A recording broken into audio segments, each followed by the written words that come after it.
تو بادشاہ تھا، اس نے پھر بادشاہوں والی بات کی، کہنے لگا حضور یہ بتائیے، بات آپ نے بڑی اچھی کی ہے، مجھ پہ اثر ہوا ہے، میں حج کر کے آ رہا ہوں، آپ پر سنا ہے قرض ہے،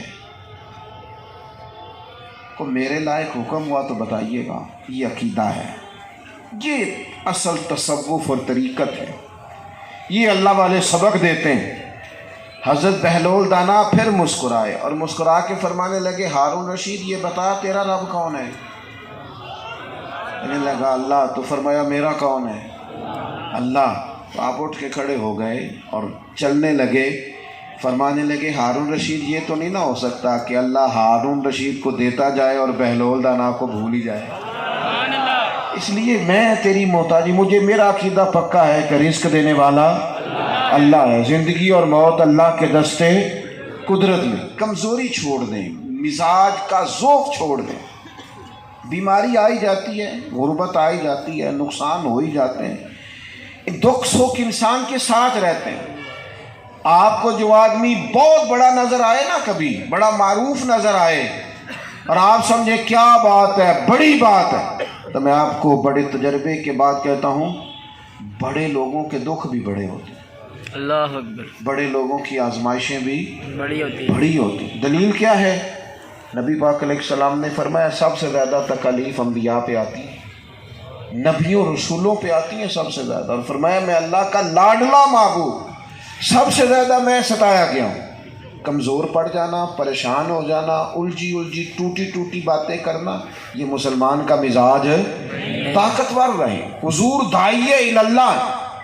اور پھر حضور نے نا ایک بات ہمیں سمجھائی ہے کہ تمہیں اپنی توجہات کا مرکز اللہ کی ذات کو بنا۔ دنیا کا نظام دو طریقوں سے چلتا ہے،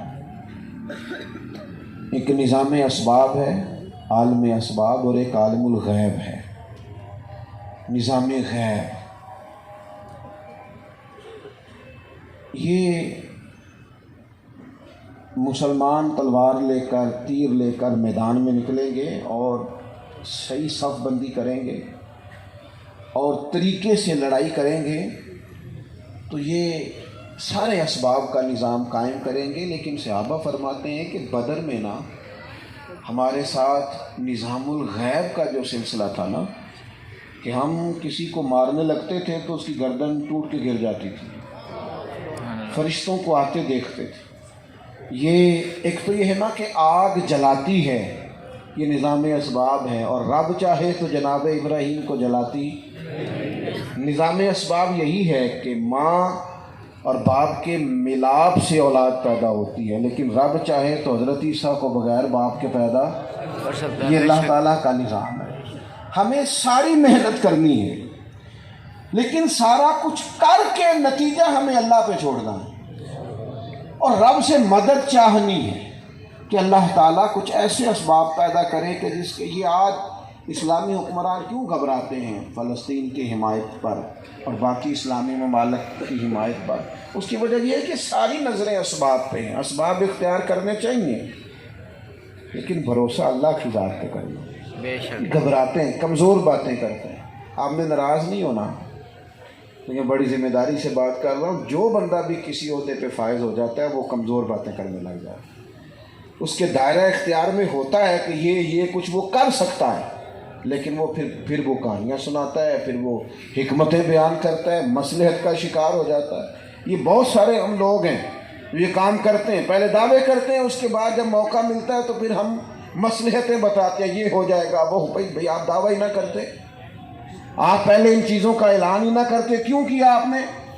تو میرے عزیز اپنے آپ کو مضبوط کریں۔ کیا کریں؟ ساری محنت کریں، کوشش کریں، لیکن جہاں آپ کا کام مضبوط ہونا چاہیے وہاں مسلح بھی مضبوط ہونا چاہیے۔